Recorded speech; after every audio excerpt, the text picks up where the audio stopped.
Assalamualaikum warahmatullahi wabarakatuh. Kembali lagi di channel Mas Bay. Bismillahirrahmanirrahim. Allahumma shalli ala sayyidina Muhammad wa ala ali sayyidina Muhammad. Alhamdulillah, pada kesempatan kali ini saya akan menyampaikan materi fikih kelas 9 yaitu kurban. Apa itu kurban dan bagaimana hukumnya? Silakan simak penjelasan saya.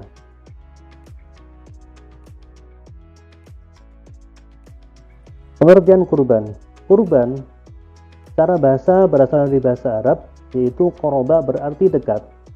Sedangkan secara istilah, yaitu menyembelih binatang ternak yang telah memenuhi syarat pada hari yang ditentukan, semata-mata untuk mendekatkan diri kepada Allah Subhanahu wa Ta'ala. Kurban disebut juga udhiyah, yaitu nama binatang ternak yang disembelih pada hari raya Idul Adha atau Nahr, dan hari tasyrik yaitu tanggal 11, 12, 13 Dzulhijjah dengan niat semata-mata untuk mendekatkan diri kepada Allah Subhanahu wa Ta'ala. Kemudian dasar perintah kurban adalah surat Al-Kautsar ayat 1 sampai 3. A'udzu billahi minasyaitonir rajim. Bismillahirrahmanirrahim. Inna a'dainakal kautsar fasalli lirabbika wanhar inna syani'aka huwal abtar. Artinya, sesungguhnya kami telah memberikan kepadamu nikmat yang banyak, maka dirikanlah salat karena Tuhanmu dan berkurbanlah. Sesungguhnya orang-orang yang membenci kamu dialah yang terputus.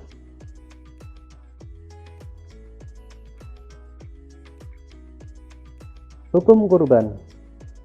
Menurut Imam Syafi'i, hukum kurban adalah sunnah muakkadah. Sebagaimana hadis Nabi, Bismillahirrahmanirrahim, annal udhiyata laysat biwajibatin, walakinnaha sunnatun min sunani Rasulullah sallallahu alaihi wasallam, rawahu Tirmidzi. Sesungguhnya menyembelih kurban itu tidak wajib, tetapi sunnah dari Rasulullah sallallahu alaihi wasallam. Hadis riwayat At-Tirmidzi. Next.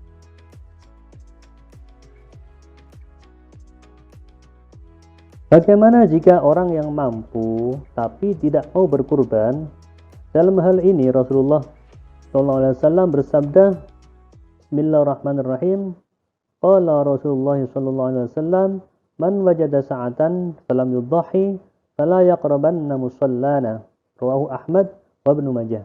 Barang siapa yang memiliki kemampuan namun tidak berkurban, maka jangan sekali-kali mendekat ke tempat sholat kami. Hadis riwayat Ahmad dan Ibnu Majah.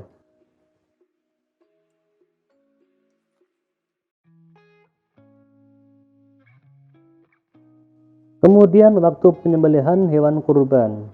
Penyembelihan binatang kurban itu dilaksanakan pada hari raya Idul Adha atau tanggal 10 Dzulhijjah dan hari tasyrik tanggal 11, 12, dan 13 Dzulhijjah. Waktunya setelah melaksanakan sholat Idul Adha. Rasulullah bersabda, Bismillahirrahmanirrahim, man zabaha qabla sholati fa innama yazbahu li nafsihi wa man zabaha ba'da sholati wal khutbataini faqad atamma nusukahu wa asaba sunnatal muslimina. Rawahul Bukhari.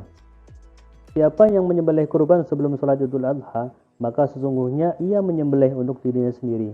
Dan barang siapa yang menyembelih kurban sesudah sholat Idul Adha dan dua khutbah, maka sesungguhnya ia telah menyempurnakan ibadahnya dan telah menjalankan aturan Islam. Hadis riwayat Bukhari. Bagaimana jika yang berkurban tapi dia tidak sholat Idul Adha, apakah sah penyembelihannya? Tetap sah. Karena apa? Karena yang dimaksud sholat Idul Adha di sini bukan oleh orang yang berkurban, tapi oleh orang Islam. Jadi misal sudah ada yang sholat Idul Adha, khutbah, nah itu sudah boleh menyembelih binatang. Kemudian syarat binatang kurban ada dua, yaitu cukup umur dan tidak cacat. Nah bagi kambing syaratnya itu musinnah atau berumur 1 tahun atau lebih atau telah berganti gigi. Kemudian yang kedua, jika tidak ada musinnah boleh jaza'ah, yaitu domba yang berumur 8-9 bulan. Dan bagi sapi atau kerbau itu telah berumur 2 tahun atau lebih yang sudah saniyah atau berganti gigi. Dan unta itu telah berumur 5 tahun atau lebih yang sudah saniyah atau berganti gigi. Jadi saniyah di sini artinya adalah berganti gigi. Cacat binatang kurban. Ada 4 macam cacat binatang yang menjadikan binatang tersebut tidak boleh dikurbankan. Yang pertama yaitu sakit mata atau buta.